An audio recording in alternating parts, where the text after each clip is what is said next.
मी हे सगळं एकट्याने उभं करायचं हे ठरवलंय ना, स्वतःच्या पायावर उभं राहायचं हेही ठरवलंय. हो, अरे मग त्यासाठी आमचा पूर्ण पाठिंबा आहे तुला अशोक. मग तुम्ही ही किल्ली शिवाला का दिली?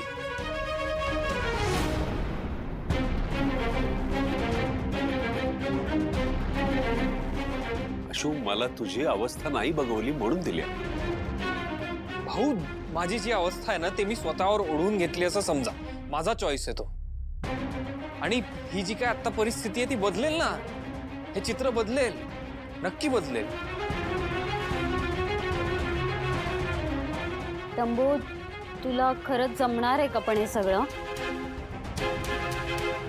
आणि अरे आम्हाला असं वाटलं की तिकडे तुला अडचणीचं होऊ शकेल म्हणून. आशू, अरे आम्हाला त्याचा त्रास होतोय.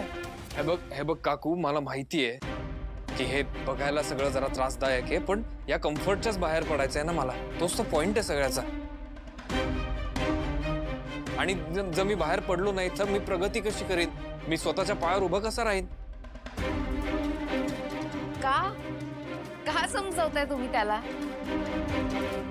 नाही कळणार आहे त्याला. नाही कळणार आहे त्याला तुमची काळजी सुद्धा. कारण त्याच्या डोळ्यावर पट्टी आहे शिवाच्या प्रेमाची. आणि ही मुलगी भडकवतीये त्याला आपल्याबद्दल रोज. आणि आपल्यापासून त्याला लांबही केलंय आता. कीर्ती, उगा शिवाला या सगळ्यात घेऊ नकोस. हा, का नाही घ्यायचं? यात तिचा काहीच सहभाग नाही का?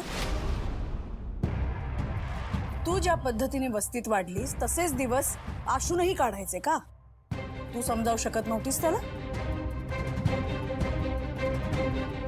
मग का नाही समजावलंस?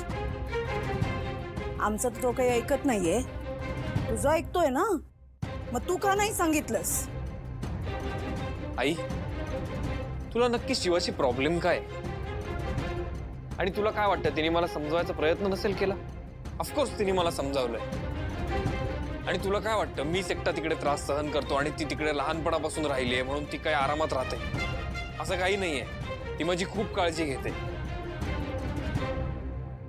आणि तिचा माझ्यावर हा जो विश्वास आहे ना, त्यामुळे माझ्या निर्णयावर मी अजून ठाम आहे. ती काय नाही करत माझ्यासाठी.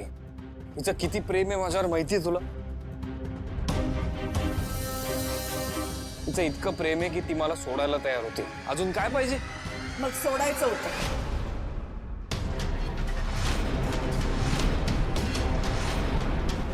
आई, मी तुला कसं समजावू ना हेच मला कळत नाही.